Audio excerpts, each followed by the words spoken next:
buenas tardes, querido público asistente de Café Filó. Les damos una calurosa bienvenida a este espacio, al penúltimo Café Filó de este año 2020. En este mes de noviembre venimos recargados con un tema súper interesante de actualidad, con un invitado con una trayectoria extensa también y lo cual se hace tangible en la profundidad de sus reflexiones. Un académico, profesor, filósofo, teólogo, que nos va a estar acompañando esta tarde, donde vamos a estar reflexionando sobre la praxeología y los retos de la educación contemporánea. Estoy con mi compañero Emanuel, que vamos a estar como copresentadores de este espacio. Adelante, Emma. Buenas noches a todos nuestros asistentes el día de hoy. Es un gusto otra vez encontrarnos después de la celebración tan fabulosa que tuvimos, esplendorosa, el mes pasado, octubre. Aún seguimos cumpliendo esos 7 años de existencia que nos tienen muy contentos, muy felices. Y este año, estos 7 años justamente cumplidos, han hecho que nuestros espacios se reformulen, se reinventen. Por ejemplo, ahora Café Filó se está haciendo de manera virtual y es una cuestión supremamente importante para nosotros porque hace que este pequeño espacio que comenzó en la Alianza Francesa de Barranquilla ahora pueda llegar a muchos lugares del mundo y también traer a muchos invitados de cualquier lugar del mundo. Entonces, para nosotros es muy importante que ustedes estén con nosotros el día de hoy, que se queden desde principio hasta fin. Va a ser una reflexión, como ya Yair lo dijo, muy importante sobre educación. Recuerdo justamente que habíamos hablado de educación hace como un par de años, Yair, no recuerdo bien, no sé si fue cuando estuvimos hablando sobre educación y posconflicto, y creo que es bueno retomar otra vez, valga la redundancia, retomar esta discusión sobre la importancia de la educación, pero no tanto la importancia, sino cuáles son esos retos que la educación nos trae hoy, ¿sí? Y cómo podemos responder a esos retos, que es la discusión o el debate, la propuesta que nos trae nuestro invitado de hoy. Nos gustaría saber justamente desde dónde nos están viendo, si de qué parte del mundo nos saludan o de qué lugar nos están observando, que compartan cada uno de ustedes con sus amigos en su muro para que pueda llegar esto a mucha más gente, a muchas más personas. Pues bueno, sería como entonces darle paso a nuestro invitado, presentarles a nuestro invitado. Ya Yair más o menos lo había presentado. Hola Carlos, ¿cómo estás? Hola, hola, ¿cómo les va? Muy bien, gracias. ¿Me escuchan bien? Perfectamente. Bueno. ¿Cómo estás? ¿Cómo estás, Carlos? Bien, bien, adiós, gracias. En el frío de la nevera, pero bien por lo demás. Bueno, para los que no están enterados, Carlos está en este momento, nos estamos transmitiendo con él desde la ciudad de Bogotá. Bueno, él está en la ciudad de Bogotá. Dichosamente para nosotros es un gusto, vuelvo y digo, estos espacios que ahora se están realizando de manera virtual tienen unas ventajas muy importantes y es tener, por ejemplo, a Carlos en el día de hoy. Carlos, como ya había dicho, es filósofo, docente, investigador, tiene una larga trayectoria, ha investigado sobre temas que tienen que ver con la ética, con la educación, y el tema que nos trae hoy es algo que ya él ha trabajado bastante y que yo he tenido el gusto de poder saber más o menos la trayectoria de esa investigación, y es la praxeología. Pero me gustaría que fuera él mismo quien se presentara, quien nos dijera, Carlos, ¿cuál ha sido tu experiencia académica? ¿Cuál ha sido tu experiencia investigativa? Y actualmente, ¿a qué te estás dedicando en investigación? ¿Qué tema estás trabajando ahora? Bueno, pues yo soy, para los que no lo saben, pues yo soy barranquillero también, pero hace mucho vivo en Bogotá, casi toda una vida. Y igualmente, la mayor parte de mi vida dedicada a la formación, a la educación, fundamentalmente en el área de la filosofía y de las ciencias humanas y sociales. Muchísimos años siendo profesor tanto en seminarios como en universidades. Y siempre, digamos que siempre me vivía con la inquietud de cómo hacer para que mi misión y mi función como educador fuera lo mejor posible. Siempre me preguntaba si lo que estaba haciendo era suficientemente bueno. Porque yo estudié filosofía y teología y obviamente pues nos daban algo, nos enseñaban algo de pedagogía, pero cosas muy básicas. Creo que a todos los maestros nos ha pasado eso. Y nos tocaba pues enfrentarnos a la realidad del aula inventando. Entonces siempre me quedaba la pregunta de cómo hacer para formar bien, qué había que hacer para formar bien. Fundamentalmente yo me centré en la filosofía desde un punto de vista muy académico al principio y paulatinamente me fui dando cuenta que la filosofía no era solo algo académico, sino que era sobre todo un estilo de vida. Y que eso era lo que había que transmitir. Y eso me llevó pues a empezar a investigar. Pues trabajé 27, 28 años en Uniminuto y unos 15, 20 años antes en algunos seminarios. De hecho, estuve 8 años en el Seminario Regional de la Costa en Salgar.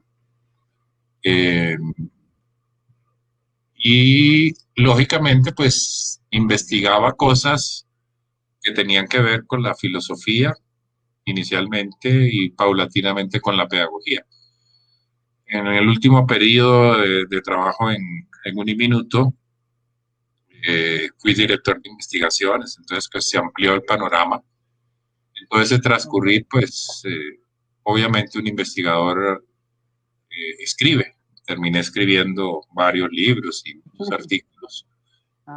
Y paulatinamente la pregunta original que yo tenía de cómo hacer para que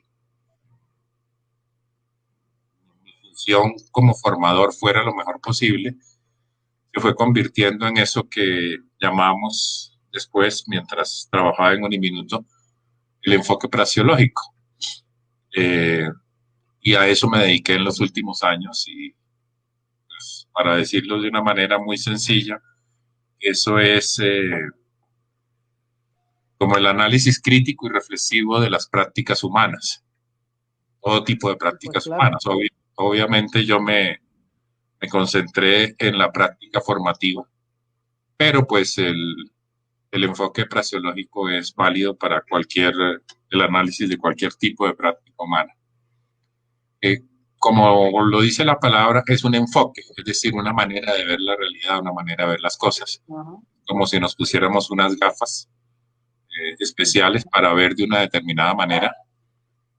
¿Y de qué se trata? De concentrarnos en la reflexión crítica, como lo dije, sobre la acción humana, pero fundamentalmente sobre lo que nosotros mismos hacemos, porque la praxeología la hace el sujeto que está actuando, reflexionando en y desde su propia práctica, con el fin de mejorarla, en primer lugar, y en segundo lugar, con el fin de generar conocimiento, saber a partir de esa reflexión.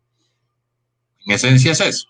Obviamente, la praxeología se puede entender también como una metodología de trabajo muy parecida a la etnografía o a la IAP, y muchos la han usado así, analizando, por ejemplo, las prácticas o las acciones de comunidades como colegios, bueno, cualquier tipo de comunidad. Pero la esencia de la praxeología es cuando el propio actor, es decir, yo investigo mi propia acción, mi propia práctica como maestro, reflexiono sobre ella, trato de mejorarla y trato de generar saber a partir de esa reflexión para que les pueda servir a otros. En esencia es eso. A eso me he dedicado los últimos años. Hace ya 2 años largos terminé de trabajar en Uniminuto, es decir, que estoy como, digamos, jubilado o pensionado. ¿Sí? Dedicado pues a aprovechar el tiempo leyendo mucho y escribiendo cuando se puede. Y o también sea, dedicado enteramente a la investigación, ahora. sí, pero ya sin, no dependiendo de ninguna institución, sin ningún patrocinio. Okay. Entonces, pues, la cosa no es tan sencilla, pero bueno, ahí vamos. Pues sí, Eso es más o menos mi vida y lo que he hecho. Pues ya lo escucharon, o sea, Carlos no es un tema que se le ocurrió ayer y hoy viene a presentárnoslo, sino que hace parte integral de lo que ha sido y de lo que es su proyecto de investigación. Y bueno, para nosotros es muy gustoso que esté acá.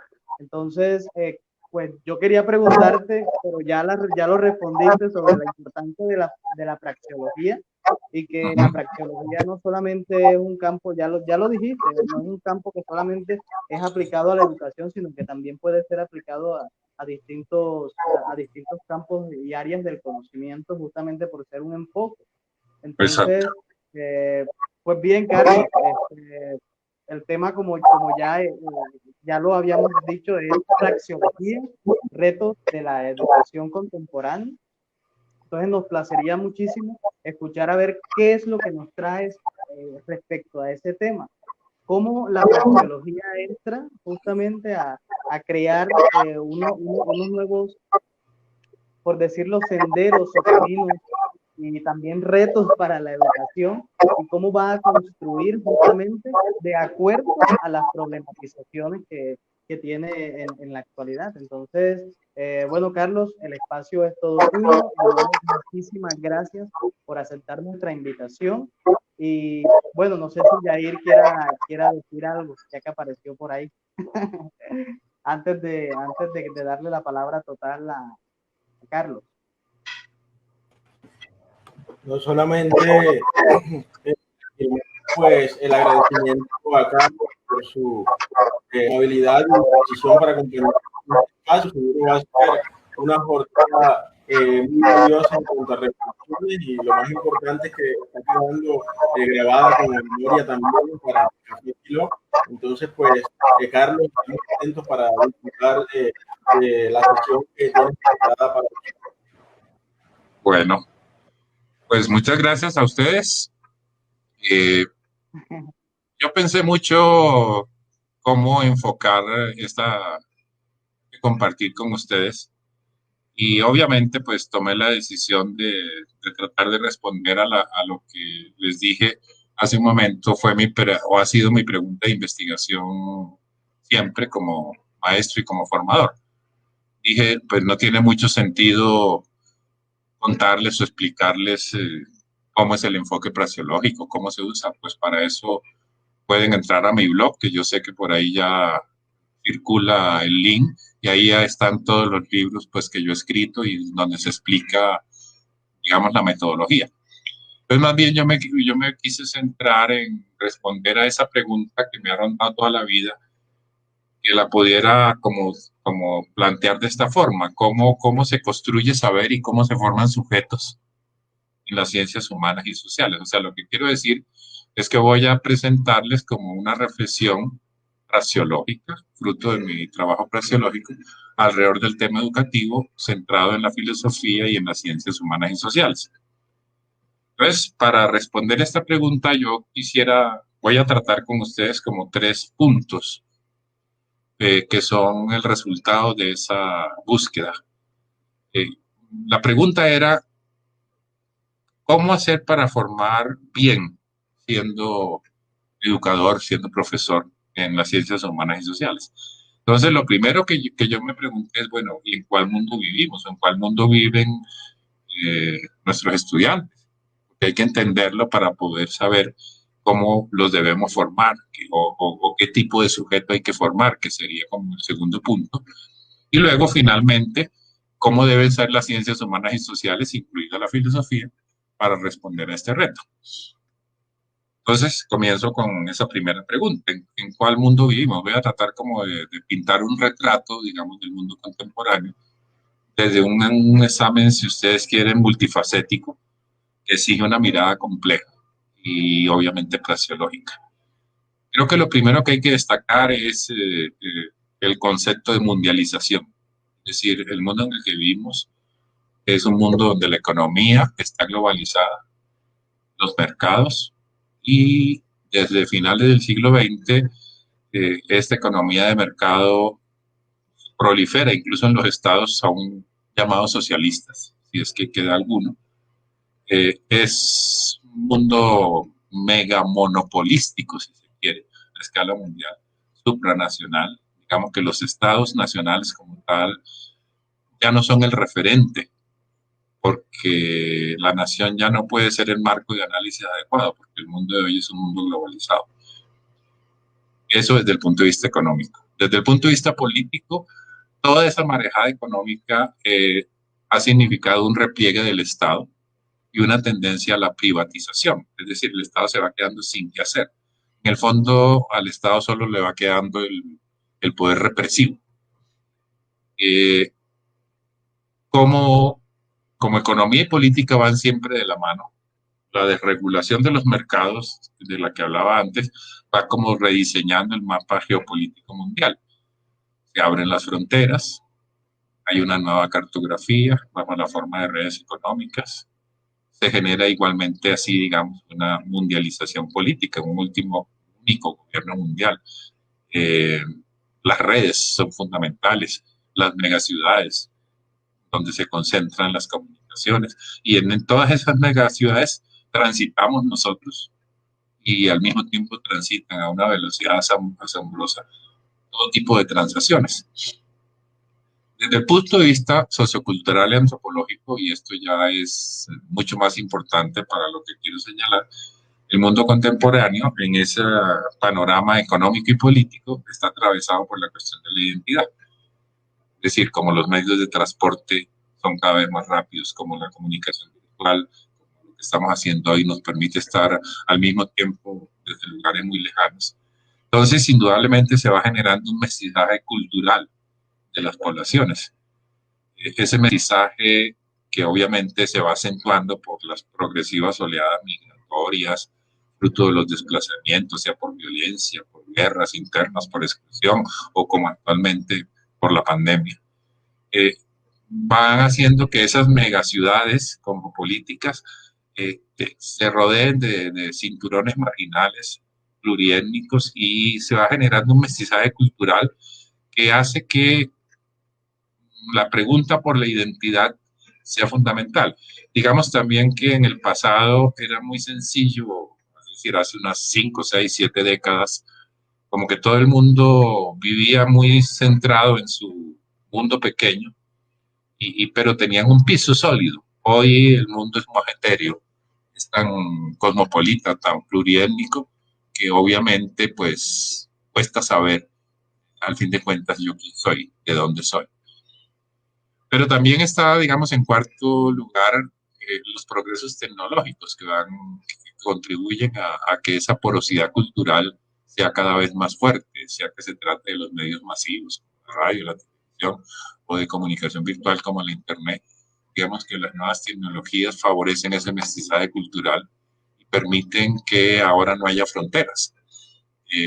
Al margen de la postura que uno adopte, al margen de la ideología o de la posición que uno tenga, la cuestión de la ciudadanía, de los derechos y de la identidad que confiere, digamos, esta cultura pluriétnica, se injerta en ese campo de la mistura. Entonces la pregunta que queda es, ¿se puede ser a la vez ciudadano del mundo?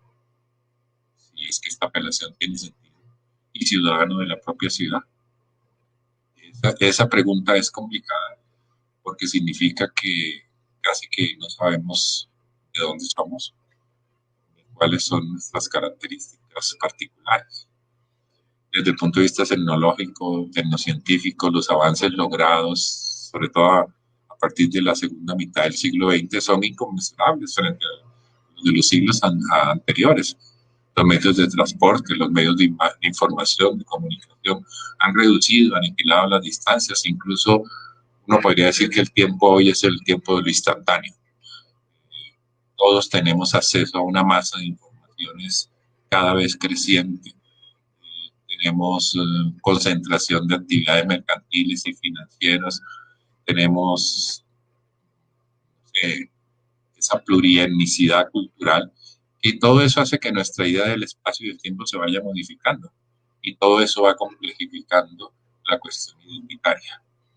Entonces, comunicación, espacio y tiempo son como parámetros que han sido modificados por la ciencia y la tecnología, las tecnociencias que hoy existen, y si eso sí, sin ponernos a pensar, por ejemplo, en todo ese montón de otras cosas que la tecnología nos ha dejado: la inseminación artificial, la madre sustituta, la cirugía transexual, la clonación.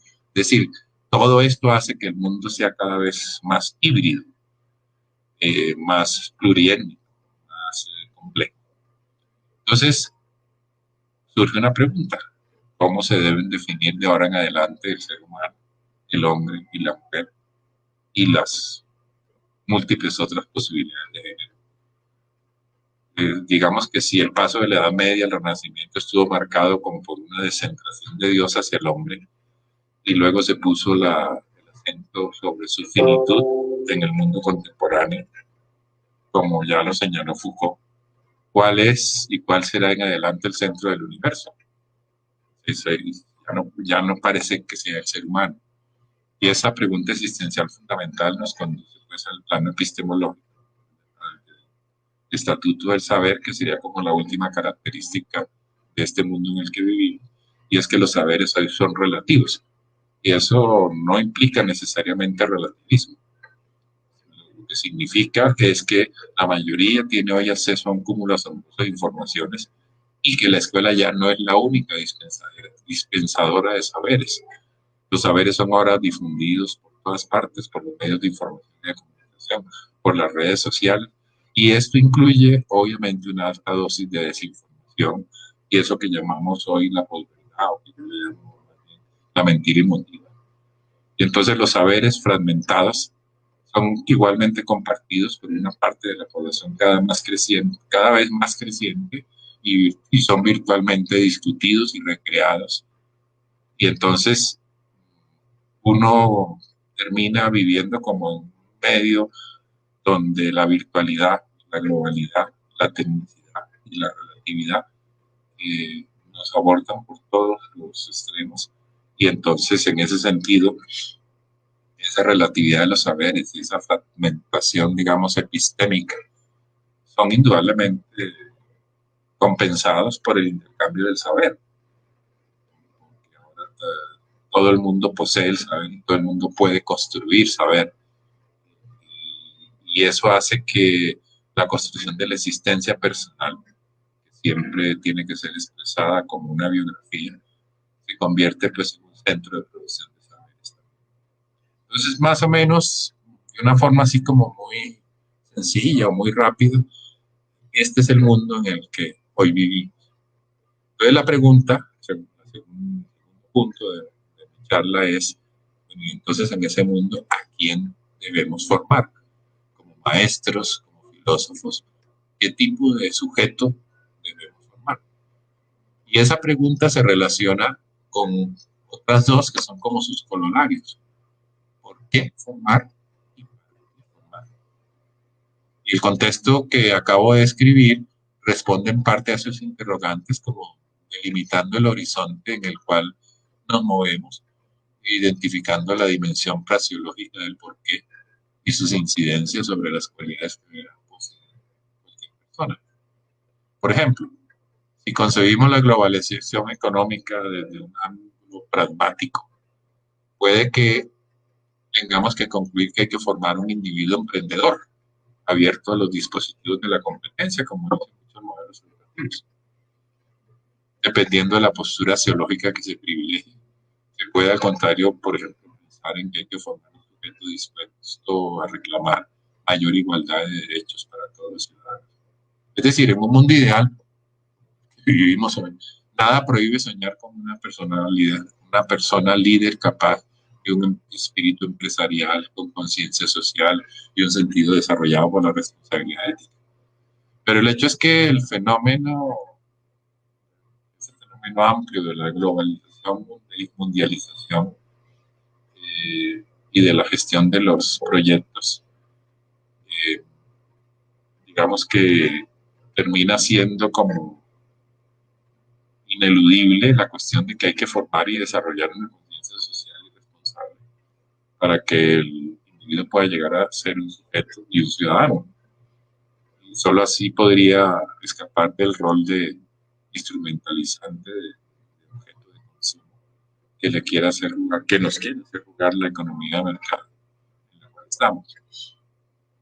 Solo como sujetos, es decir, como autores y actores de nuestra propia vida en relación con los otros sujetos, miembros de sus diversas comunidades de pertenencia étnica, religiosa, de género, política, local o planetaria, solo como autor y actor de su propia vida, el individuo puede recrear un sentido que sea como unificador de su existencia.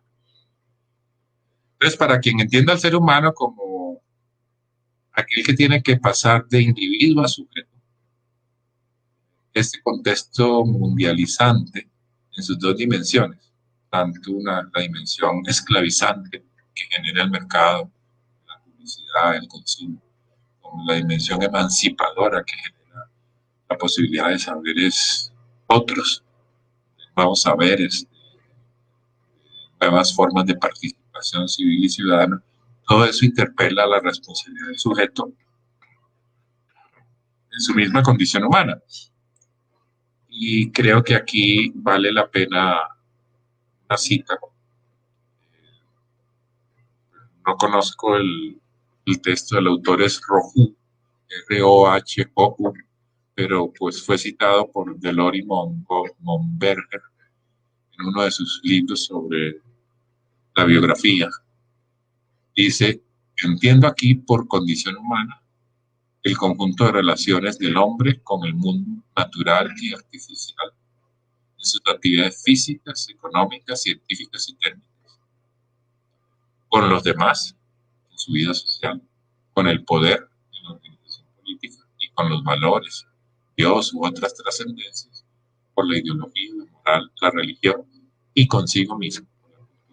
O sea, el conjunto de relaciones del individuo con el mundo natural, con los demás, con el poder, con la trascendencia y consigo mismo, todo eso hace que la inscripción en nosotros de estas relaciones constituye una personalidad histórica común a todos los miembros de un espacio-tiempo, aunque diversificado según los círculos sociales, culturales, familiares, la edad, el sexo, la identidad.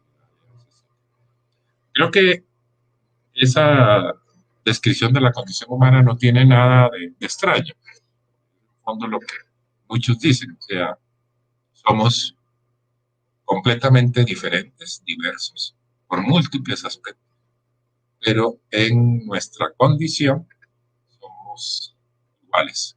Cada uno es único y irrepetible, pero todos y cada uno somos valiosos. Todos y cada uno merecemos respeto. Todos y cada uno podemos contribuir con lo que somos en nuestra diversidad a la construcción de un mundo mejor.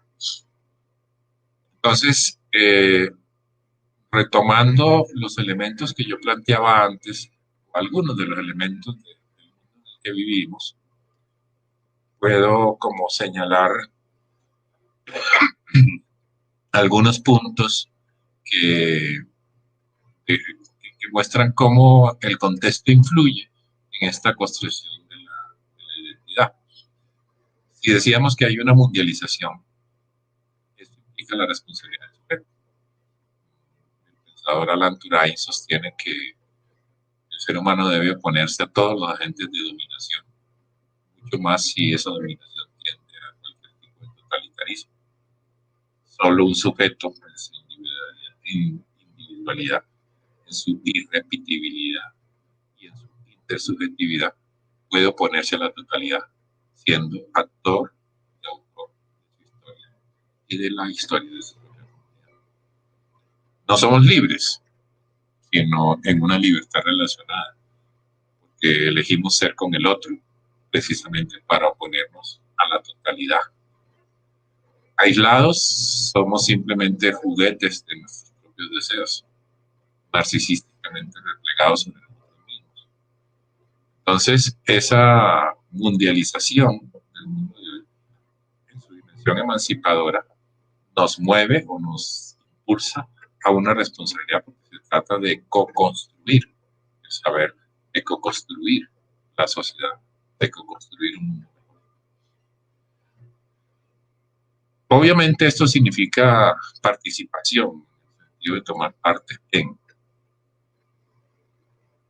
Y creo que aquí valdría la pena una reflexión interesante sobre el rol que juegan las redes sociales en la definición de este mundo y en la construcción del sujeto. Las tecnologías de la información y de la comunicación, si bien permiten la comunicación y el acceso a la información, pues no resuelven todos los problemas sobre la relatividad y la fragmentación de los saberes. Y obviamente, si, como ya dije, la participación contribuye a que haya más explosión y dispersión de saberes, entonces, pues obviamente no podemos tomar esto de la explosión de los medios como una panacea, sino como lo que son instrumentos que sirven para construir saber. No podemos considerar que toda la información difundida por las redes son verdades, son saberes, porque cuando hacemos eso estamos confundiendo los medios y los fines. Es una educación basada en las tecnologías, cuales debería tematizar toda esa cuestión de flujo, de lo confuso, del pensamiento. Es decir, que requiere una reflexión crítica, que es la que dan las ciencias humanas y sociales. Pero una reflexión crítica elaborada en profundidad, no en la superficie. Y el que todos participemos en la construcción del saber, aunque pueda contrarrestar en parte la relatividad del saber, no puede hacerlo sin modificar la relación con el saber, como algo distinto al mero acceso a la información, por plural y grande que ésta sea. El saber no puede consistir simplemente en la justa posición de informaciones, sino que sigue una reflexión crítica y una reconstrucción de las informaciones.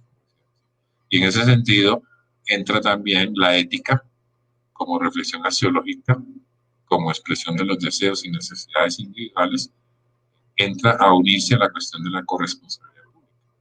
Hasta qué punto lo que hacemos, lo que decimos, lo que escribimos, lo que ponemos en las redes, lo que actuamos es ético. Es decir, mi propuesta, y aquí caigo ya con el punto central de la charla, es que necesitamos un sujeto que se mueva entre racionalidad e imaginación, entre sentido y sensibilidad. Es decir, que como maestros tenemos que formar un sujeto capaz de ser crítico en su reflexión, pero al mismo tiempo capaz de ser creativo e imaginativo, capaz de buscar el sentido y la verdad de las cosas, pero al mismo tiempo capaz de sensibilizar lo que está haciendo. Creo que todo esto de la sensibilidad y de la imaginación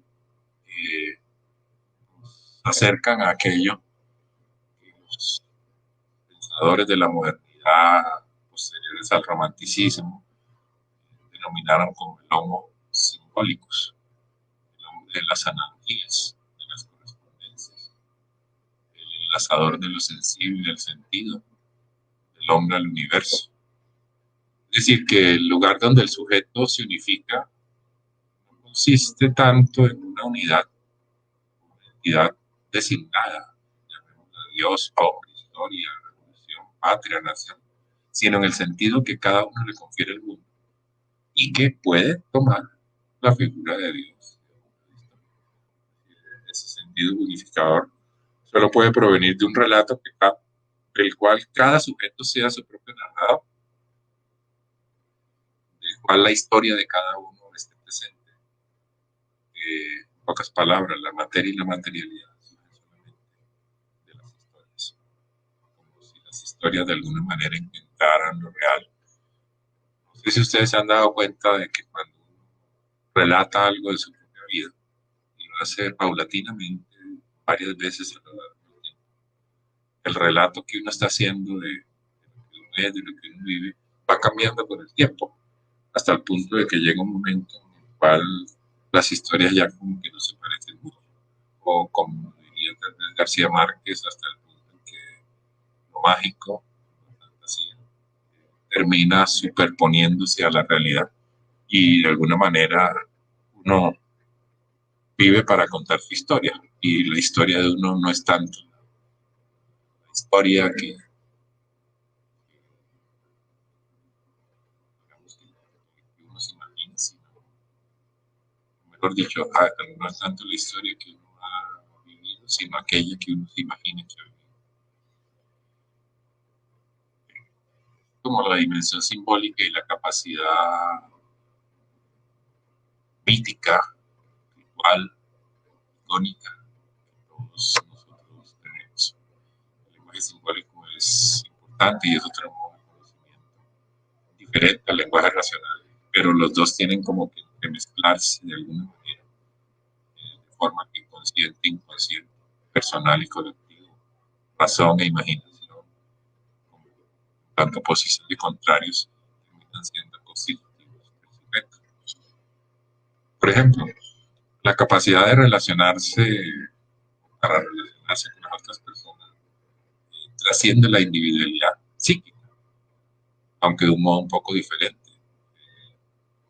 Creo que Bachelard fue quien mostró cómo el psiquismo es un psiquismo, digamos, andrógino, que retoma las figuras que Jung nos presentó del ánimos y el ánima, ¿no? Tanto en el varón como en la mujer. La economía psíquica consiste en una dialéctica entre el ánimos, que es la sede del intelecto, del saber, del conocimiento, y el ánima, que es la matriz del imaginario y de la ensoñación. Fíjense un poco que ahí sale también el mito que pretende diferenciar a los varones y las mujeres. Si el varón fuera fundamentalmente ánimos, razón, y la mujer sea fundamentalmente ánima, sentimiento, pasión. Y resulta que en realidad Bachelard nos está diciendo que el psiquismo humano es un psiquismo andrógino, es decir, es una mezcla de los dos. Y que la interfaz entre la exterioridad y la interioridad es donde está verdaderamente el equilibrio. Esto que yo, Bachelard y posiblemente Durán nos enseñaron, muestra que a pesar de sus diferencias, el pensamiento simbólico es muy importante porque conecta a la persona con ella misma a través del relato, a través de lo imaginado y puesto como enseñanza. El lenguaje de lo imaginario nos permite trascender de alguna manera la historia en sus dimensiones factuales y cronológicas. O sea, lo que estoy queriendo decir es que no podemos ser solamente racionales, sino que tenemos que también darle cabida a la imaginación, al sentimiento, a la pasión. Pero obviamente como esto es difícil, porque mucho más si yo estoy tratando de responder a esas preguntas de a quién formar, pues ningún proyecto educativo podría evitar otro lenguaje. Tiene que dominar los ambos, tiene que trabajar el lenguaje de lo racional, pero el lenguaje de lo sensible, de lo sentimental, de lo afectivo, de lo pasional. Y eso no siempre se da realmente en la educación, como todos nosotros sabemos. La educación se ha racionalizado demasiado, se ha vuelto demasiado académica. Y uno cree que educar es simplemente transmitir informaciones, conocimientos en el mejor de los casos. Pero en realidad lo estamos haciendo con personas que son emociones, que son sentidos, que son sentimientos, que son pasiones.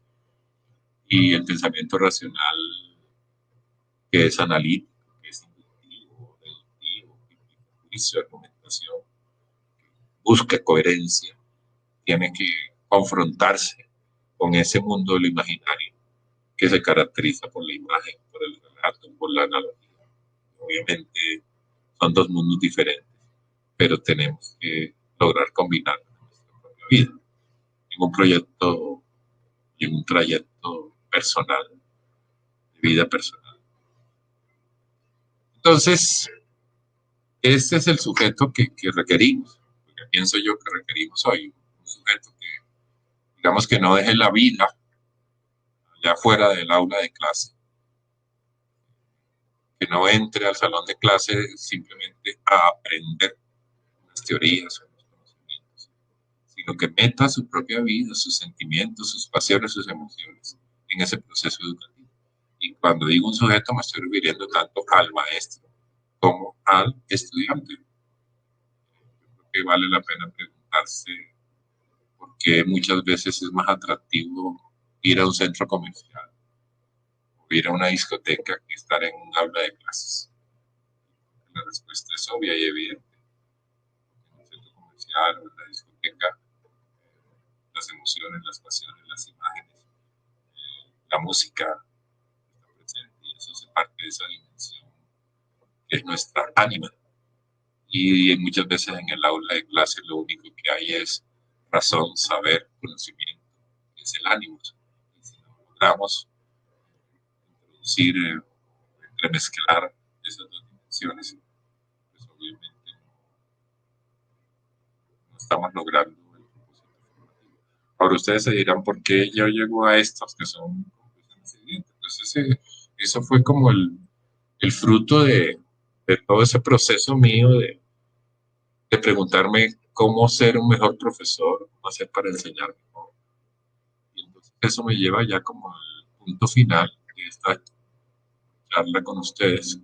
Y es, bueno, ¿y qué tipo de filosofía, qué tipo de ciencias humanas y sociales nos van a permitir esto? Formar ese tipo de sujeto. Si la sensibilidad ocupa un lugar importante en la educación, obviamente lo que debe afirmarse en el proyecto educativo es primero y ante todo la posibilidad para la persona de generar un sentido en ese mundo desfragmentado, globalizado, complejo e híbrido. Y ese sentido se articula a partir de una triple referencia al mundo que es racional, simbólica y afectiva. Es decir, que el sentido proviene de la facultad de darle significado al mundo, narrándolo, en esa doble capacidad de comprender y de relacionarse consigo mismo, con los otros, con los valores, con la realidad. Entonces, a partir de lo razonable y de lo vivido, se construye como esa doble capacidad y se instituye el sentido como mirada en un universo significante. En la esfera cognitiva, primero, lo razonable toma forma en los dos niveles del pensar.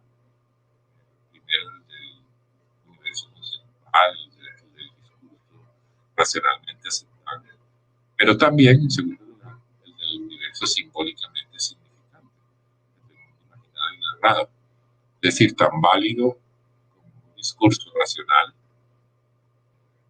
digamos que Hegel, es igualmente un discurso imaginario y narrado como Marcel Proust o García Márquez.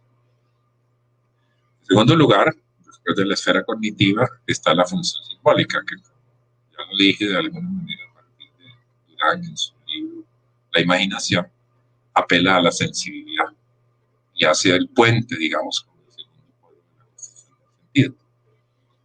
Y en tercer lugar, en la esfera emotivo-afectiva, el sentido implica dos modos de sensibilidad también, así como hay dos modos o dos niveles de pensar, hay también dos modos de sensibilidad.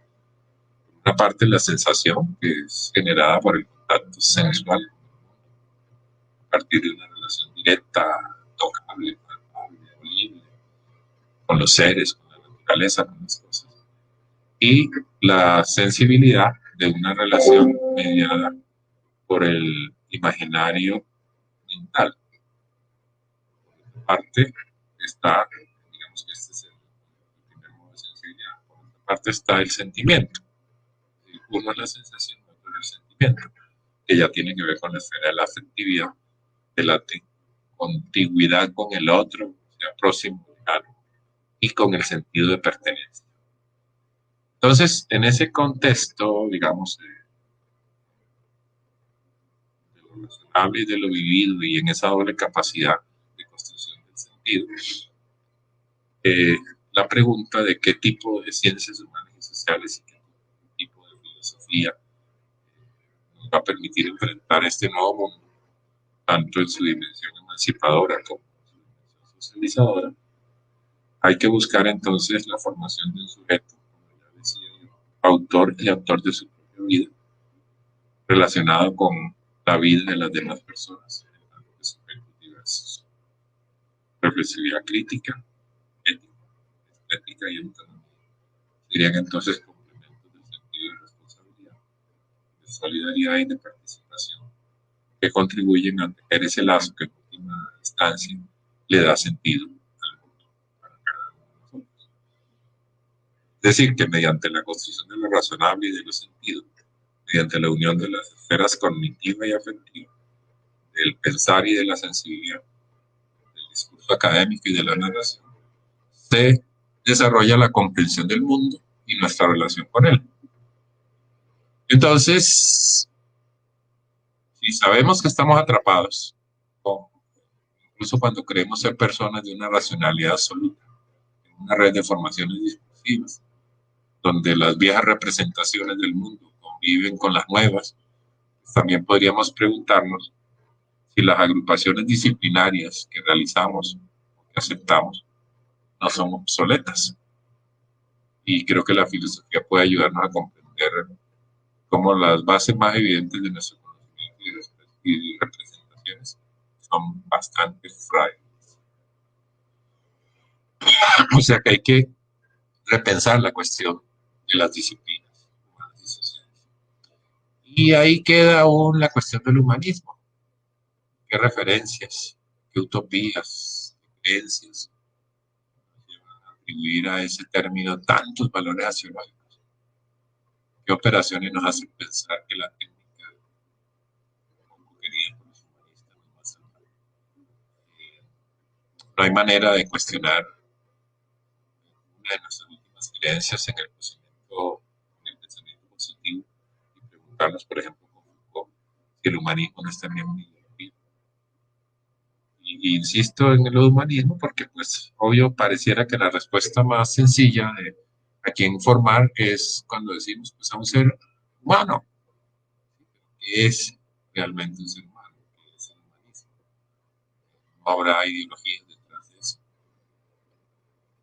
Se pueden hacer ciencias humanas y sociales contando lo que pasa, es decir, describiendo la realidad y sus transformaciones. Para hacer ciencias humanas y sociales, el único camino no es el camino académico y racional, el relato, los discursos científicos, filosóficos. También podemos hacer ciencias humanas y sociales a través de la narración. La literatura está plagada de ciencias humanas y sociales. La literatura es filosófica desde cualquier lado que se le mire. Entonces, las dimensiones espacial y temporal que organizan nuestras observaciones en una construcción. Sin embargo, las ventajas del mero relato para mí son claras. Puede conducirnos a una colección de hechos, de observaciones, puede llevarnos a la redacción de ensayos y de pronto, digamos, si tendemos a la redacción de ensayos y no de tratados científicos, si buscamos más una tendencia inductiva cuyo resultado nunca se resuelve plenamente, si aceptamos que lo que estamos haciendo nunca nos va a llevar a una verdad absoluta. Tal vez nos queda entonces la posibilidad de construir modelos diversos, y creo que aquí el enfoque glaciológico adquiere un rol y un papel fundamental. Es decir, si yo hago un análisis reflexivo y crítico de quién soy, de mi propia vida, de qué hago, de cuáles son mis acciones, de cuáles son mis prácticas, y eso lo relato, lo narro, obviamente estoy generando un saber que está de alguna manera mezclando, de una forma más reflexiva y crítica, está mezclando lo racional con lo afectivo, y de alguna manera estoy generando, digamos, la historia de la cual yo soy autor y actor, y en la cual yo ocupo un lugar fundamental, central. Entonces, digamos que desde este punto de vista, lo que se llaman las disciplinas, digan ustedes filosofía, sociología, economía, bueno, las disciplinas de las ciencias humanas y sociales, esos territorios disciplinares son simplemente herramientas y problemas. Pueden ser santuarios. Todo, lógicamente, puede cambiar. Y la tensión entre la enseñanza y la investigación produce un contacto con la realidad social y tiene que obligar a la academia, a la universidad, a hacer frente a la sociedad en la que vive. Y es a este precio que las disciplinas, territorios, pero también organismos, se transforman. Tienen que vivir de acuerdo con principios que superan la propia necesidad de reproducirse y de durar. Entonces, aprender en ciencias humanas y sociales desde esta óptica significa que el recorrido académico del aprendiz va integrado a su proyecto de vida y que es acompañado como tal. Acompañar el recorrido del estudiante implica que el acto de aprender se ubica en el centro del sistema escolar, y que poner el acto de aprender en el centro del recorrido del estudiante implica introducir desde el principio la enseñanza de ese pensamiento complejo y de esa búsqueda de aparición del sentido. Y eso significa, como todos sabemos, que el maestro no es simplemente un proveedor de recursos y de aporte material, sino que es mucho más. No sirve para disolver, solucionar problemas, sino para revelar el misterio. Quiero terminar con esa diferenciación. En las ciencias básicas, positivas, nos enfrentamos con problemas. Y los problemas, cuando se resuelven, desaparecen. Antes de problemas y ya pasan a la historia. En cambio, en las ciencias humanas y sociales, en la filosofía, nos enfrentamos a misterios. Y los misterios nunca se resuelven. En los misterios vivimos, en los misterios estamos. En los misterios nos lanzamos, como cuando uno se acerca a un abismo con miedo, pero también con curiosidad. Entonces, el conocimiento en ciencias humanas y sociales no puede servir simplemente para disolver o solucionar problemas, sino para revelar el misterio. Y el acto de aprender, que es eminentemente complejo, se transforma porque actualiza esa capacidad innata que la humanidad heredó, que constituye su verdadero patrimonio, es aprender permanentemente. Entonces, en pocas palabras, ¿qué es lo que tenemos que enseñar? En filosofía, enseñar a aprender. Pero enraizado ese aprendizaje, incorporado a la dinámica de lo existencial. ¿Y cómo hacerlo? Pues identificando y organizando las necesidades, los medios, los ambientes, los lugares, los tiempos para aprender, creando las condiciones favorables, las metodologías, las etapas, las propuestas que nos ayuden a llegar a los resultados esperados. O sea que lo que se espera de las ciencias humanas y sociales y que solo ellas pueden hacer es entrar en la lógica de lo existencial, una real articulación del contexto, poniéndose en esa, a nivel, digamos, de la triple lógica de los sistemas vivos: regulación, adaptación y evolución. Y es esa triple lógica la que va a encontrar la vía o la voz de complementar y de generar la dinámica del cambio, en el cual todos los actores seamos invitados a contribuir y del cual todos podamos beneficiarnos. Digamos que llegó la hora de abrirnos a la dinámica central que plantea esta pregunta: ¿cómo enseñar lo compleja que es la vida? trata tanto de enseñar cosas y saberes. Muchas de las cosas que enseñamos maestros de cualquier disciplina, el estudiante las pudiera adquirir por él solo, basta meterse a internet, preguntarle a Mr. Google, entrar a Wikipedia, en fin. Pero cambiar la mirada y afrontar la realidad existencial y renunciar a ciertas certezas y a una concepción monolítica del saber y del aprendizaje y la enseñanza, eso sí implica otra cosa, implica que metamos la vida, que metamos la existencia. Es decir, finalmente esto consiste en pocas palabras y ese ha sido como el aprendizaje más grande, la psicología me ha dejado a mí más grande, y es reemplazar las certezas por lo que nos sugieren las investigaciones actuales, que son pluralidad de ritmos, memorias, relatos, culturas, inteligencia, tipos de comprensión. La existencia de esas 4 gramáticas de la lengua, 2 de la lengua escrita, que son la escritura y la lectura, y 2 de la lengua oral, que son la palabra y la escucha. Es decir, darle lugar a lo biográfico, a la historia, de esa articulación con la realidad, meter el sentimiento, meter la emoción, meter la pasión. No se trata solo de instruir, sino de enseñar a aprender y a cuestionarse. En pocas palabras, a formarse.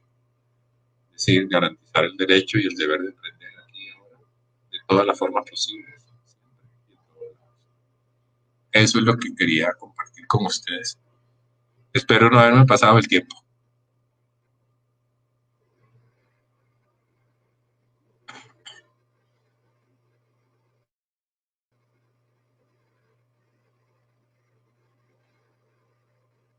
Terminé ya ir.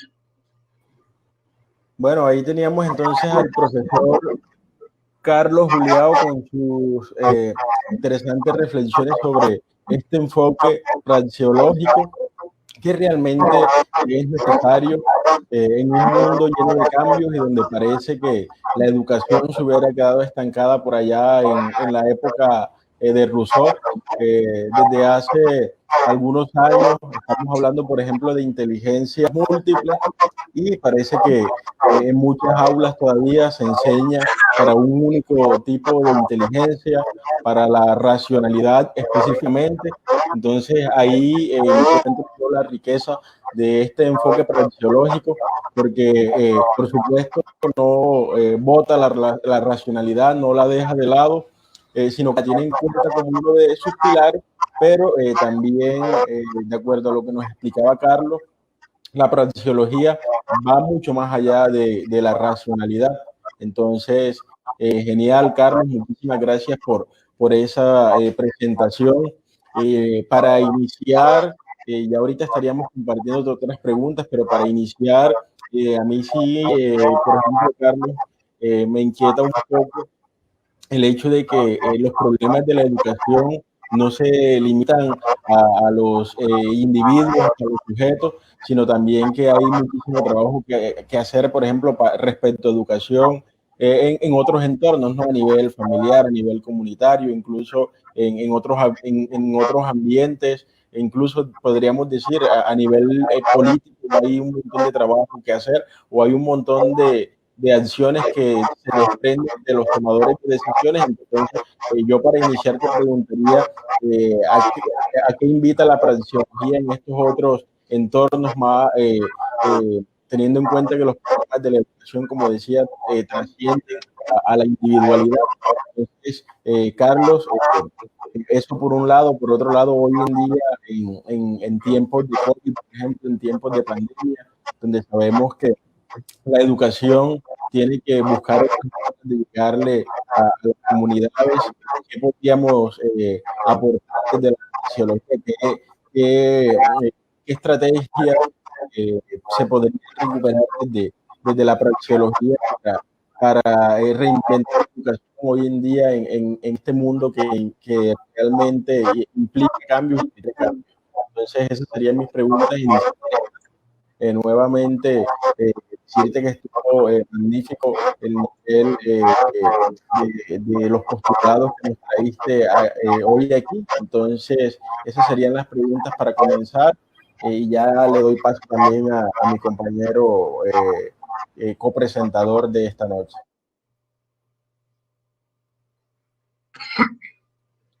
Bien. Fíjate que yo dije al principio que... Emma está silenciado. Ya. Yo dije al principio que el enfoque praxeológico pues es un análisis de las acciones y las prácticas humanas que se puede hacer a cualquier nivel. Mi insistencia obviamente en la formación de un sujeto crítico, reflexivo, sensible, responsable, etc. Es válido en cualquier contexto. Digamos que lo ideal sería que siempre, pongamos el caso, una familia, una comunidad, un país, siempre nos estuviéramos haciendo la pregunta reflexiva y crítica de si lo que estamos haciendo es la mejor manera posible de hacerlo. Yo creo que la respuesta es que no. Raras veces las familias se preguntan si la forma como están formando o educando a sus hijos es la adecuada. Raras veces una comunidad se pregunta si la forma como están haciendo su respectiva acción de emancipación, que fuera que están haciendo, es el mejor camino. Y mucho menos se lo pregunta una nación, un país, una sociedad. Entonces yo creo que, digamos que la respuesta es muy sencilla. ¿Cómo hacemos para generar un nivel lo suficientemente reflexivo y crítico a todos los niveles de las instituciones? Para que siempre nos estemos preguntando cómo hacer para formar mejor, cómo hacer para hacer mejor, cómo hacer para ser mejores.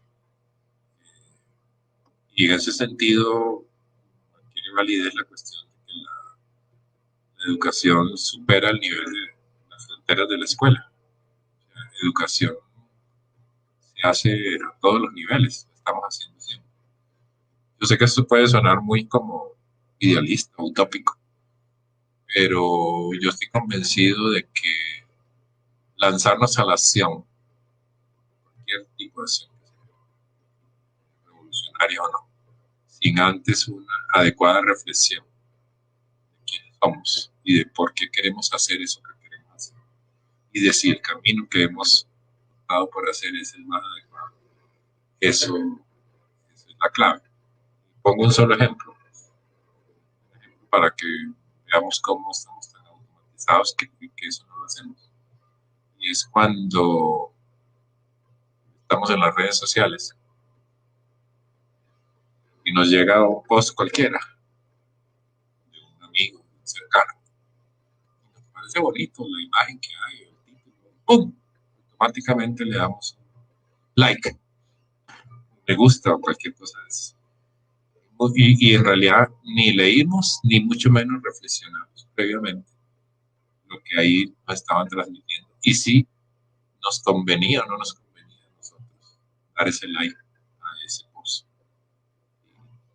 Lo hacemos tan automático simplemente por, no sé, por tener más seguidores, por ser más apreciados, amados, o lo que se quiera.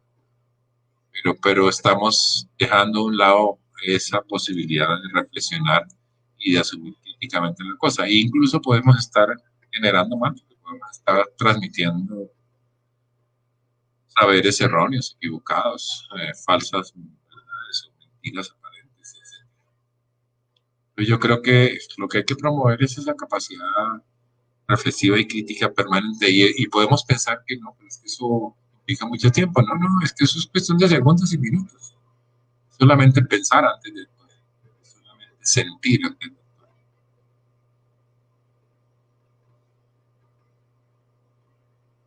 Ok, bueno, Carlos, no había tenido la oportunidad de agradecerte ahora al final. Me cortaron la comunicación, Entonces, pues, no, primero agradecerte, gracias por todo lo que nos has ofrecido hoy. Y pues mi pregunta mis preguntas más bien están deambulando alrededor de algunos temas de educación, sobre todo de manera un poco general, pero quería hacer un apunte sobre algo que, bueno, me ha quedado justamente de la reflexión que nos has ofrecido, y es cómo la praxeología, no sé si estaré equivocado, tú me dirás, cómo la praxeología va a preguntar, ¿verdad? Pero por la praxis, por la práctica, por las, digamos, eh, sí, por las prácticas humanas alrededor de lo que se construye en el conocimiento y también como lo humano. Entonces, eso es lo que a mí no, no sé, voy a hacértelo más bien en lugar de comentario como una pregunta, y es si la praxeología va justamente a retomar ese papel, uno de las funciones o papeles de la filosofía, que es el preguntar, pero se va a preguntar justamente por la praxis, por las prácticas humanas alrededor del conocimiento, de las áreas del conocimiento, cómo podemos construir conocimiento a partir de esas prácticas. No sé si estoy errado o me fui para otro lado. No, no, tienes toda la razón, es eso, pero con una pequeña diferencia, porque uno puede suponer que esa reflexión sobre las prácticas es después de haberlo hecho, posterior a la acción. Y ese tipo de reflexión, aunque es válida, no es la auténtica reflexión praxeológica, es la reflexión durante la acción. Mientras estoy haciendo, tengo que estar reflexionando para poder introducir Okay. los cambios adecuados en el momento adecuado. Obviamente, después haré una reflexión posterior, igualmente válida, para complementar. Pero es una reflexión en, durante y después de la acción. Y Okay. obviamente, sí tienes razón en lo que dices, que de alguna manera se cambia la pregunta por el saber, o yo diría por la teoría más bien, Ajá. y vas a ocupar Por un lugar teorizar. fundamental la pregunta por la acción. Sí, exacto. Es como un agregado que justamente con eso cerraste ahorita, y es la crítica, ¿sí? Porque no significa solamente preguntar por preguntar, ¿sí? Sino que la pregunta justamente tenga un sentido crítico. Y para que tenga un sentido crítico, justamente hay que tener vivo durante la práctica, así como lo acabas de decir, estar como, no sé cómo usar un concepto, es como ser conscientes en medio de la práctica, usando el término de conciencia, eh, siendo conscientes en medio de la práctica o de lo que estoy realizando, para luego tener una reflexión mucho más completa y crítica de lo sucedido, ¿sí? Sí, exacto, lo dijiste perfectamente, eso es.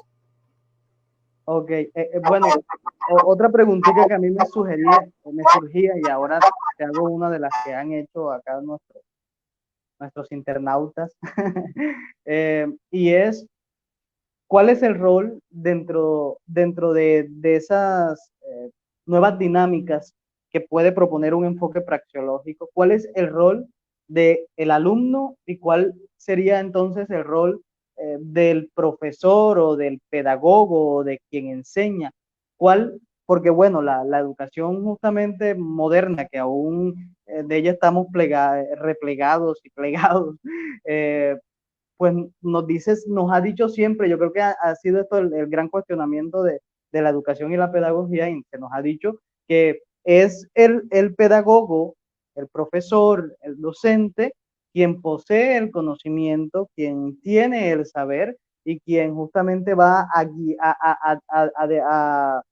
a marcar el ritmo y hacia dónde y sobre qué y las preguntas sobre el conocimiento. Entonces, en el enfoque praxeológico, esos roles, ¿dónde se ubican? Y si es que aún existen roles, también puede caber ahí la pregunta.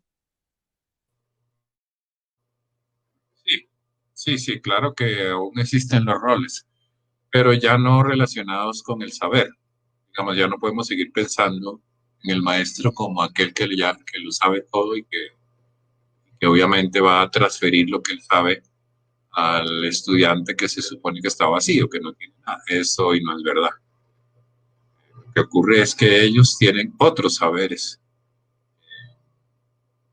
válidos igual, como el saber que puede tener el maestro. Lo que sí tiene más el maestro que el estudiante normalmente son más acciones, más práctica, más experiencia, si se quiere, positiva y negativa.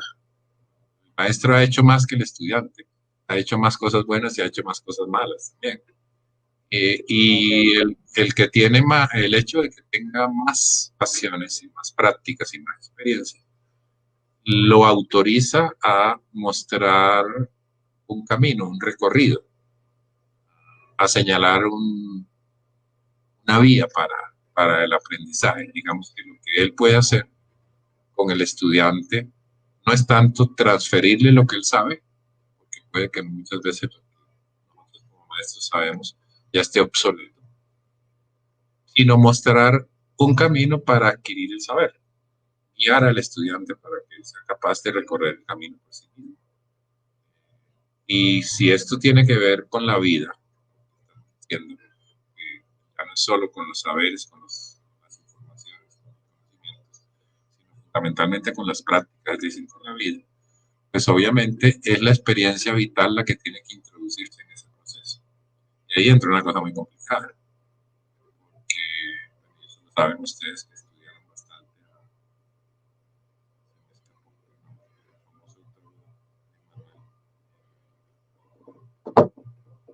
la pedagogía. Carlos, te estamos dejando de escuchar en este momento. Ya, no, que digo que se me olvidó el nombre del autor. Ok. La lista de Manuel. Es ¿Cómo? la pedagogía pervertida. Ah, René Scherer. Por eso, digamos que esa nueva función del maestro es más complicada.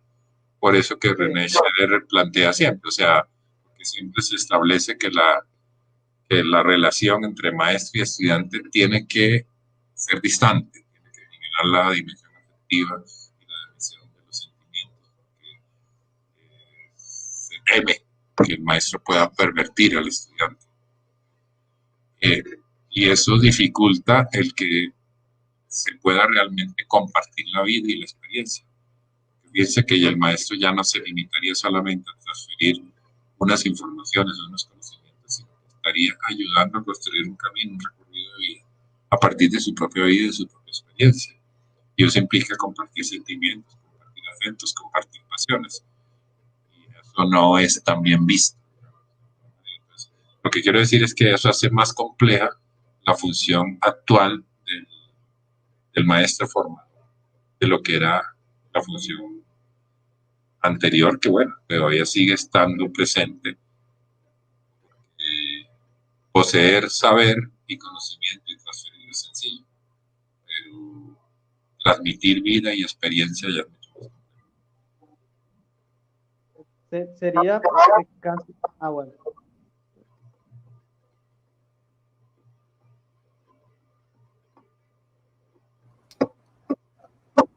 Adelante, ¿no? Yo le comentaría a Carlos, entonces, sí, el rol, de acuerdo a lo que nos cuenta, es más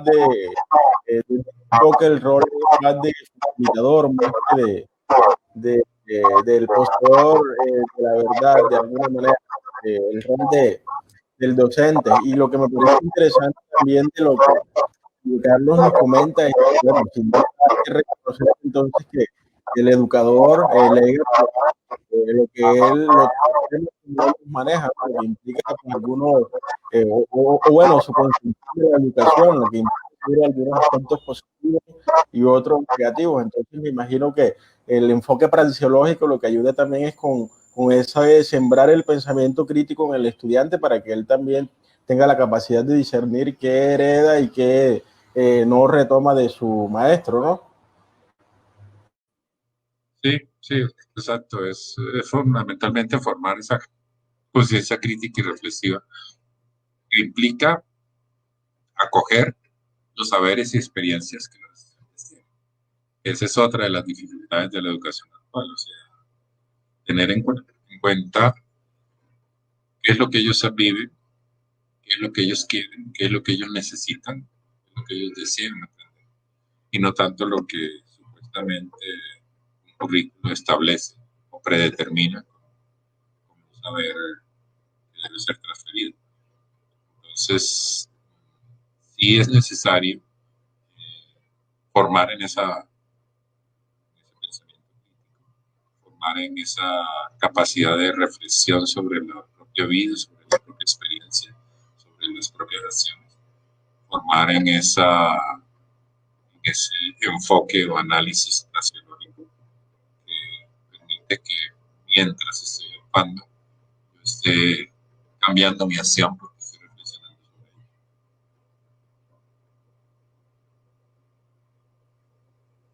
sobre ello. Ok, Carlos,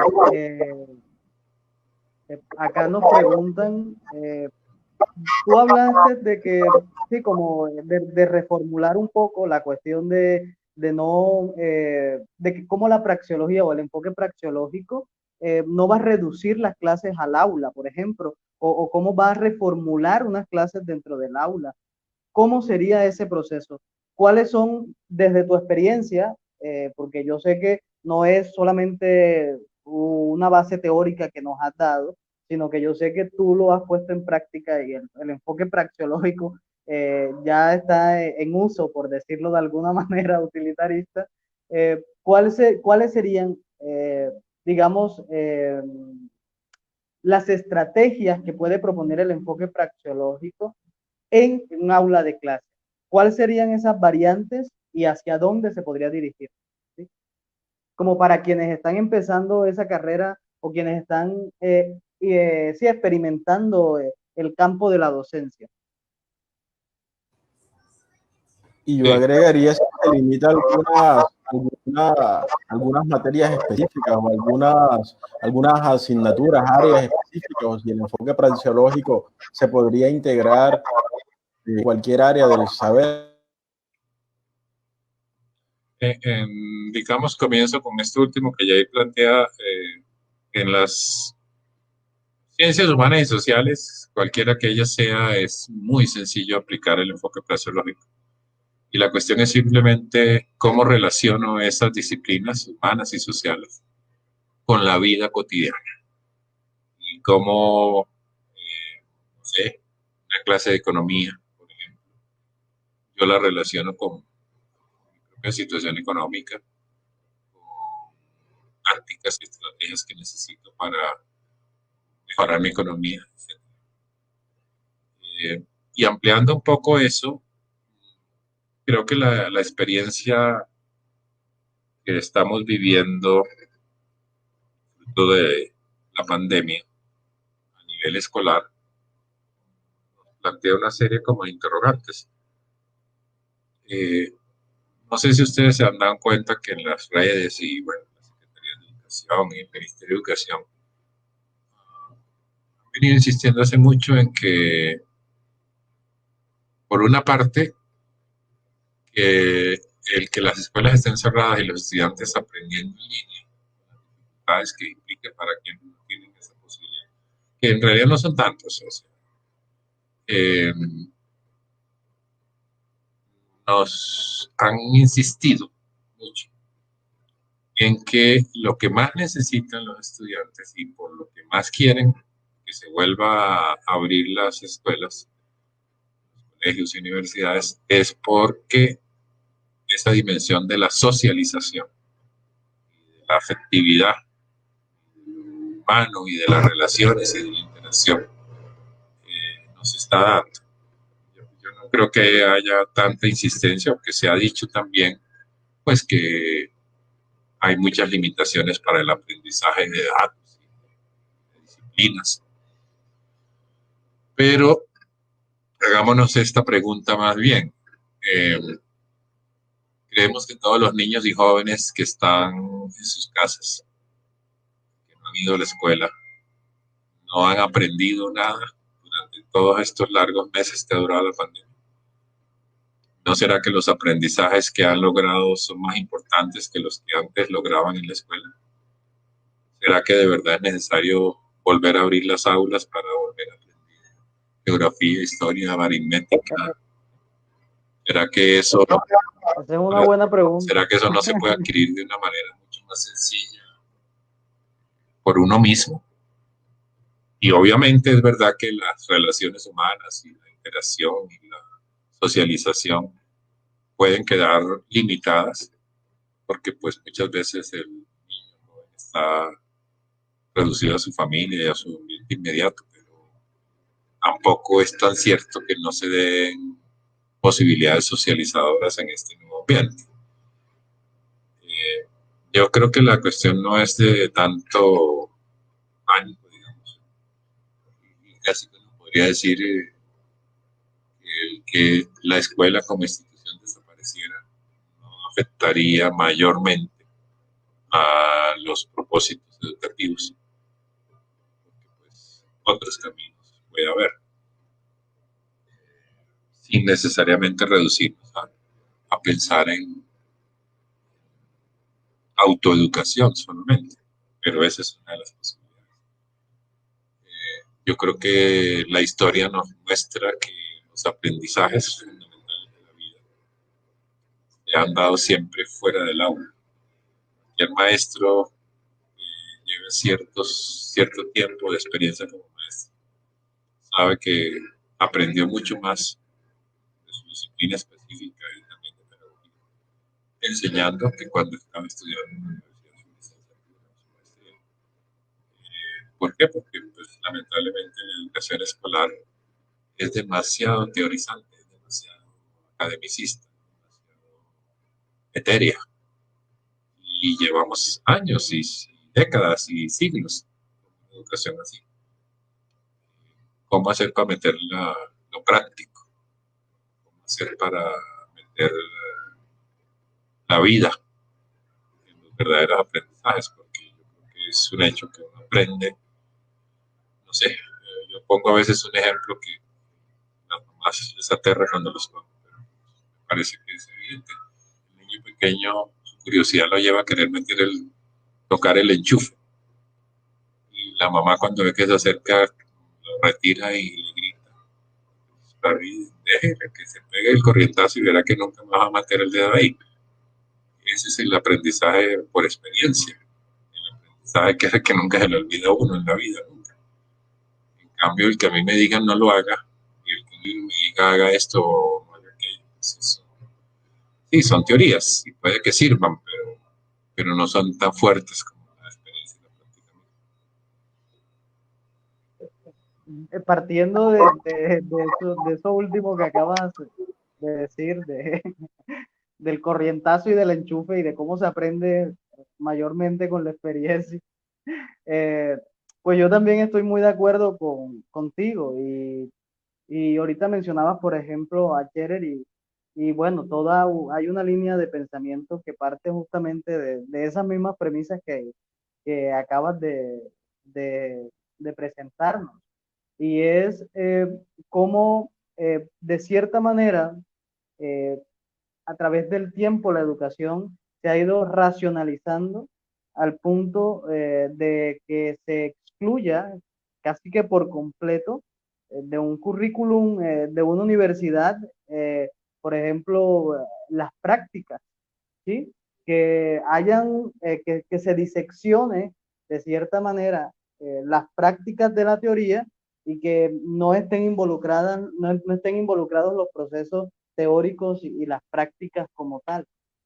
Entonces, sí, claro, yo también estoy muy de acuerdo con eso, de que no se trata ni de irse al extremo de no teorizar, ni tampoco de irse al extremo de simplemente hablar de lo vivido, por decirlo de alguna manera, de la experiencia o de la práctica y reducir una a la otra. Y ahí es donde viene algo que tú mencionaste y es la estética, ¿sí? Entendida justamente como práctica y experiencia, como hábito y como ética. Entonces, ¿cómo sería entonces, ¿qué es lo que podría proponerse al respecto de esta problemática que siempre ha buscado llevar a la educación a una teorización extrema, por decirlo de alguna manera, y abusando de las palabras? Y ya que mencionaste la estética, en el fondo, yo creo que la educación no puede ser otra cosa más distinta de lo que esos románticos del siglo XIX planteaban. Y es construir la propia vida como una obra de arte. Y, pues yo puedo saber muchísimas cosas, pero si las tengo separadas de mi experiencia, como si yo me pusiera una camiseta con todo el saber filosófico y cuando me la quito, pues ya no soy filósofo. Yo creo que ese es el error fundamental que esa educación perversa nos ha dejado. Es decir, pensar que lo que aprendemos es, digamos, como lo dice el sistema, aprenda primero la teoría para que después la ponga en práctica, ¿no? Desde el principio aprendo practicando y practico aprendiendo. Desde el principio teoría y práctica unidas, no están en dos extremos. Desde el principio razón y sensibilidad mezcladas. Yo creo que ese es el punto clave y pues, o sea, no logro decir más que eso. Obvio, hay campos y dominios en los cuales es más sencillo practicarlo, pero si me limitamos, por ejemplo, a la filosofía, ¿qué sentido tiene que yo sea experto, especialista en Heidegger, por decir algo? Si eso no me transformó a mí en algo, si el aprendizaje de la filosofía heideggeriana no produjo en mí un cambio. Y obvio no estoy diciendo y no se trata de que yo tengo que ser y replicar lo que Heidegger fue. Cada uno es cada uno. Pero si yo no entiendo la filosofía como un estilo de vida, como un perfeccionamiento de mi propia vida y de mis propias acciones, pues obviamente no soy filósofo, puedo ser un teórico de la filosofía, puedo ser un especialista en tal o cual tema, puedo ser un académico muy preparado en una cantidad de temas, pero si mi vida no es una vida filosófica, mi vida filosófica la entiendo como creación de una obra de arte, una obra de arte que es mi propia existencia, pues no tendrías ningún sentido todo eso.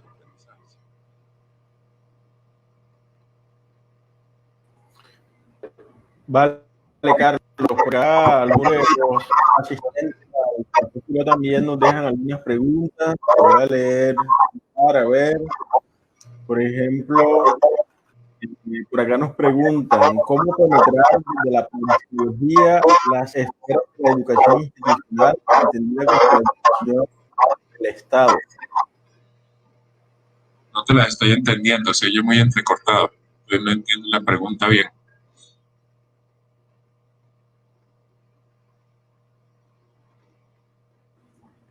Supongo que esta pregunta está orientada como al hecho de que estatalmente pues ya se imponen unos currículum, etcétera. Entonces, a ver, repito la pregunta, ¿cómo penetrar desde la praxeología las esferas de la educación institucional entendida como educación del Estado? Bueno, de alguna manera es un poco lo que yo he hecho en los últimos años,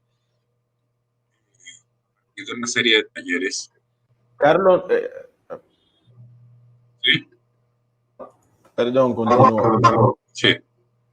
Digo que en los últimos años pues yo he hecho una cantidad de talleres con distintos grupos de profesionales, fundamentalmente maestros, pero también militares, sacerdotes, bueno, distintos grupos de profesionales, como mostrándoles, o me gusta usar la palabra, enseñándoles el enfoque praxeológico, cómo practicarlo, cómo hacerlo realidad en su propia disciplina profesional. Pero también, digamos, los libros y los escritos diversos sobre el tema. Yo creo que indudablemente hay que formar muchas capas de la sociedad. Aquí no es solamente cuestión de cambiar un currículo, de cambiar una política educativa, de cambiar un ministro de educación. Es formar a los formadores. Y formar a los formadores al mismo tiempo que se está formando a los estudiantes. Yo no veo otra posibilidad. Digamos que si yo estoy diciendo que hay que partir de la vida y de la experiencia, pues eso hay que enseñárselo a los maestros. Ya confiar en que ellos van a saber hacerlo y aplicarlo. Es un poco, digamos que yo nunca he sido partidario porque nunca he creído que las cosas se puedan cambiar como de un solo brochazo. O sea, la revolución cambia las cosas de un totazo, cambiar el sistema de una. Es el gota a gota que va poco a poco cambiando las mentalidades de las personas. Y llegará un momento. Yo recuerdo cuando yo trabajaba en un instituto, pues siempre planteó que el enfoque praxeológico es su modelo educativo. Y en reuniones con profesores ellos preguntaban a veces qué tan praxeológico era realmente el sistema educativo del minuto. Y yo decía, pues, digamos que por ahí un 20%. Y entonces la pregunta era, bueno, ¿y cuándo vamos a ser auténticamente praxeológicos? Digo, pues, pensemos que nuestros nietos, cuando nuestros nietos ya estén aquí, se haya logrado. O sea, lo que quiero decir es que este es un proceso que se va haciendo paulatinamente, poco a poco. Si yo lo logro en mi vida, ya fue muchísimo. Pues de alguna manera, mi vida influye en otros y otros igualmente van a lograrlo poco a poco y llegará un momento en el cual, cuando era, no sé, lo único que sé es que no va a ser inmediato, pero llegará un momento en el cual las cosas serán mejores. Pero insisto, Carlos, no se trata, insisto en que no se trata de establecer una reforma educativa nueva y plantear unas nuevas políticas, porque pues yo creo que aunque no hay duda de que el sistema educativo colombiano en las últimas décadas ha mejorado bastante, pues también es cierto que muchas de las nuevas tendencias se han establecido por decreto y eso no ha cambiado realmente el ambiente ni la comunidad. Yo creo que las cosas cuando vienen de arriba así establecidas como por decreto no penetran a las personas y por lo tanto no logran transformar la realidad. Carlos, partiendo justamente de eso último, por acá nos preguntan que si la praxeología es una utopía, o yo podría como agregar en qué medida puede la praxeología ser una utopía. Yo creo que lo respondiste ahora último, pero sí me gustaría que nos contestaras eso. ¿Sí? Sí, claro que sí, es una utopía, pero utopía no significa aquí irrealizable. Sí, es correcto. Utopía significa que se va construyendo a lo largo de la existencia individual y de la existencia colectiva, que es la historia. Digamos, si yo al terminar mi existencia personal puedo decir, logré ser auténticamente praxeológico, pues lo logré. Y la sociedad y la historia lo lograrán paulatinamente en la medida en que lo van implementando. A veces pensamos que las utopías, el origen de la palabra significa sin lugar, o sea, no se localiza ni en un espacio ni en un tiempo. Pero recuerden que yo comenzaba diciendo que una de las características del mundo de hoy es precisamente instantáneas, lo instantáneo, tiempo instantáneo, o sea, ya Algo instantáneo. lo instantáneo de la historia, lo instantáneo del acontecimiento. Y entonces eso cambia bastante la perspectiva, o sea, ya no se trata tanto de pensar cómo van a ser las cosas mañana, sino lo que importa es cómo son hoy. Y según cómo sean hoy, se cambiará cómo será mañana. Entonces, yo creo que si lo logro hacer en mí mismo y lo logro hacer en mi círculo más inmediato, pues estoy generando un cambio que mañana se verá de qué manera influyo en otros y de qué manera cambio a otros. Obvio, eso es utópico. Sí, claro, yo también estoy de acuerdo con esa concepción de utopía. Y que siempre, bueno, normalmente se considera la utopía como algo irrealizable. Y claro, estoy de acuerdo contigo, por eso te la pregunté con tanto gusto, porque eh, pues yo también comprendo la utopía bajo esa prerrogativa, ¿sí? De que es algo que está siempre en construcción, que no acaba. Y que justamente la virtud de la utopía es que siempre se actualiza.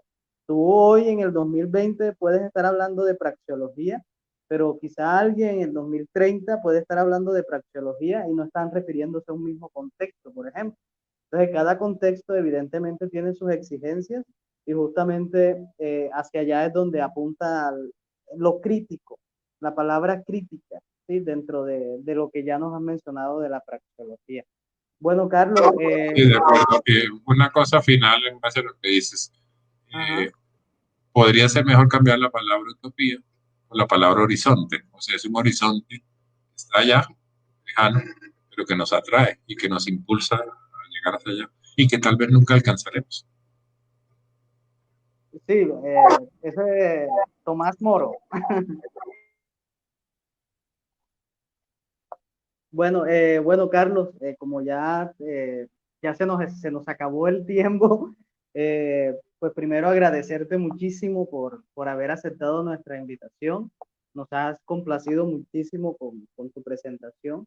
Y bueno, no sé si Yair quiera agregar algo o tú quieras agregar algo para cerrar antes de Yair. No, no, simplemente agradecerles esta oportunidad. Hace tiempos que no hablaba de esto así en público. La pandemia me tiene bastante encerrado, entonces se siente chévere hacerlo. Ah, bueno, qué gusto para nosotros poder haber contribuido a eso también. Y tú contribuir a nuestro proyecto. De acuerdo, y sigan para adelante, que eso está muy bueno. No, yo no tengo más que agradecimientos a mi profesor de introducción a la filosofía, el que sembró la semilla ahí de la reflexión. Entonces, Carlos, mil gracias por esta jornada tan interesante.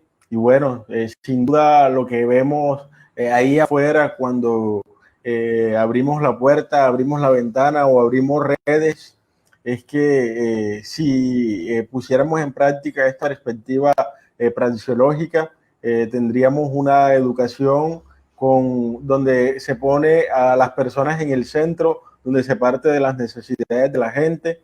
Entonces, muchísimas gracias por presentarnos esta perspectiva tan interesante y que realmente es a lo que debemos apuntarle. No podemos pretender hacer un instrumento de educación que sirva de manera universal, sino que la educación realmente tiene que contextualizarse, llegarle a la gente de acuerdo a las características propias, a sus necesidades y a sus maneras de aprender. Entonces, Carlos, muchísimas gracias y de verdad que nos quedamos esta noche con un montón de ideas y con ganas de leer más sobre esto que implica la praxeología.